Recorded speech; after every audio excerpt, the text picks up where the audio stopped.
In many societies, there are several types of people with various backgrounds, experiences, and languages. Within the Latinx and Hispanic community here in East Tennessee, there are people of indigenous origins. Melanie Vasquez-Russell spoke with some indigenous Maya who live and work right here in Knoxville. They're sharing their stories about how they want to raise awareness in preserving their languages, customs, and bridging linguistic divides to create better opportunities. Yes, I recently visited Centro Hispano de East Tennessee and met a few incredible young people whose families are indigenous Maya. In fact, there are many indigenous Latinos right here in East Tennessee working in and building our communities. The story here is, how can they protect their languages, which are, of course, thousands of years old, and still be understood?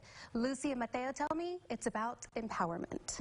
I feel good about helping our community so that they can better understand of what's going on. Lucy Diego is the Youth and Family Engagement Liaison at Centro Hispano de East Tennessee, which is a nonprofit that connects the Latinx and Hispanic communities to resources for jobs and education.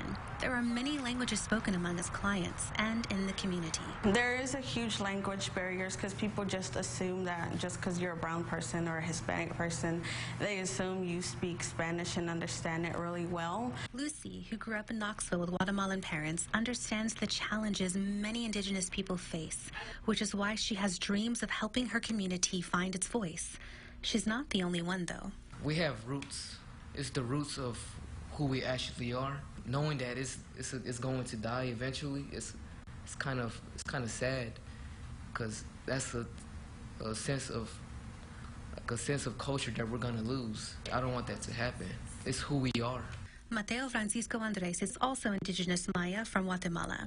Mateo's parents only speak their native language, Acatec, while he speaks English in Acatec. Improving communications and educating others and understanding the indigenous experience is what both Lucy and Mateo are working toward at Centro Hispano and in their community. Just having the resources of people who actually want to help the Latino community, I feel like that's a network in which I can express what I want to do, my mission. So there's lots of resources that I have here. One of my dreams is to open an interpretation office with Mayan dialects so that people can understand everyone and everyone can understand what's going on.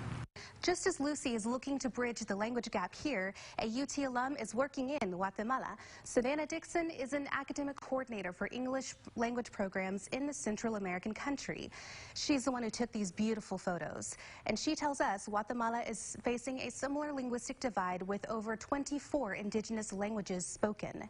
Somewhat surprising considering the country's history and size. Guatemala is the size of Ohio. It's tiny, and so it is a lot of code switching, but there's also a little bit of divide amongst the linguistics when students are only spoken to in their native language, in their indigenous Mayan language at home, and then go to school. They're basically forced to acclimate to Spanish. But the good thing, at least, is that the Guatemalan government is trying to improve this. They have, in early education, there are a lot more bilingual programs. The concern, Savannah tells us, is that once the students get old enough and it's harder for them to learn that native language of their parents, that's when they automatically start losing cultural ties to history. Summer? All right, Melanie, thank you so much. That is so interesting. Now,